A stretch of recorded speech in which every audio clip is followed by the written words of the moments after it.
አመጣጤም እንዳካሄዴ ነበር።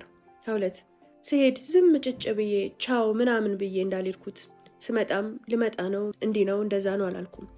የሆነ ቀን ብቻ ቤት ውስጥ ከልጆቹ ጋር ተገኙ። መሬት ቆፍሬ ወጣው፣ ከሰማይ የወረድኩ የተወለድኩ እንደዛ ነበር የሚመስለው።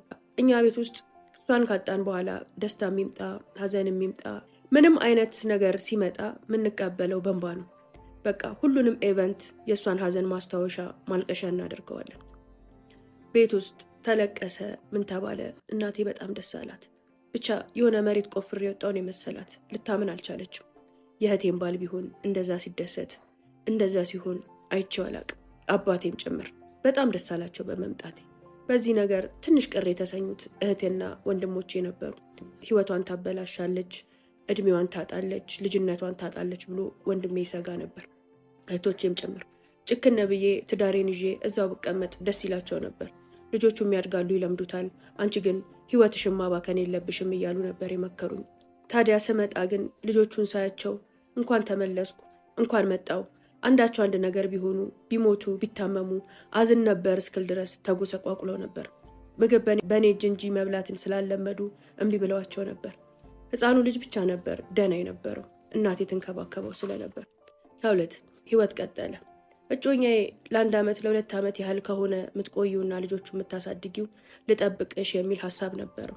እኔ ግን በቃ ከዚህ በኋላ ወደዚህ ወደዛ እያልኩ ያንተንም ልብ ያንተንም ህይወት ማንጠልጠል አልፈልግም፣ ተወኝ፣ ልቀቀኝ፣ ፍታኝ አልኩት። የተወሰነ ካንገራገረ በኋላ ፈታኝ። ሰላም አለይኩም ወራህመቱላሂ ወበረካቱ። ያ ጀማ እንዴት ናችሁ? ደህና ናችሁ ወይ? ሰሞኑን እግር የመታሸት ጥቅሞች ወይም ደግሞ ስለ ሪፊዮሎጂ ጥቅሞች እዚሁ ቻናሌ ላይ አውርተን ያለበትንም ቦታ ቤተል ላይ ረሃ ሪፊዮሎጂ የሚባል ቆንጆ ቤት እንደተከፈተ ነግሬያችሁ ነበረ። እዛ ማስታወቂያ ላይ አጋጣሚ ስልክ አላስቀመጥኩም ነበርና አብዛኞቻችሁ ቀጠሮ ለማስያዝና ለመሄድ ስልክ ቁጥራቸውን እያላችሁ እኔ ጋር እየደወላችሁ ነው። ያው ስልክ ቁጥራቸውን እዚህ ጋር አስቀምጬላችኋለሁ። የምታገኟቸው ደግሞ ቤተል ወደ ጦር ኃይሎች የሚወስደው ታክሲ መያዣ ጋር ፒዛ ሀት ያለበት ህንፃ ላይ 2ኛ ፎቅ ላይ ታገኟቸዋላችሁ። አካውንታቸውንም ሜንሽን አድርጌያለሁ። በዛም አካውንት እየገባችሁ በዚህም ስልክ ቁጥር እየደወላችሁ ቀጠሮ ማስያዝ ትችላላችሁ። በሴት ባለሙያዎች አገልግሎቱን ለማግኘት ሴቶችም መምጣት ትችላላችሁ እያልኳችሁ በዚህ ስልክ ቁጥር እየደወላችሁ ቀጠሮ ማስያዝ ትችላላችሁ። በመለያየቴ ከተሰማ በኋላ የእህቴ ባል ቤተሰቦች እና የኔ ቤተሰቦች ተሰባስበው እነዚህ 2 ሰዎች ይጋቡ፣ ለልጆቹ ከሷ በላይ እናት ሊሆን የሚችል ማንም አይመጣም፣ ለሱም ቢሆን ሌላ ሴት አግባ ቢባል በእጄ አይልም፣ እንዲሁ ቆሞ ነው የሚቀረው።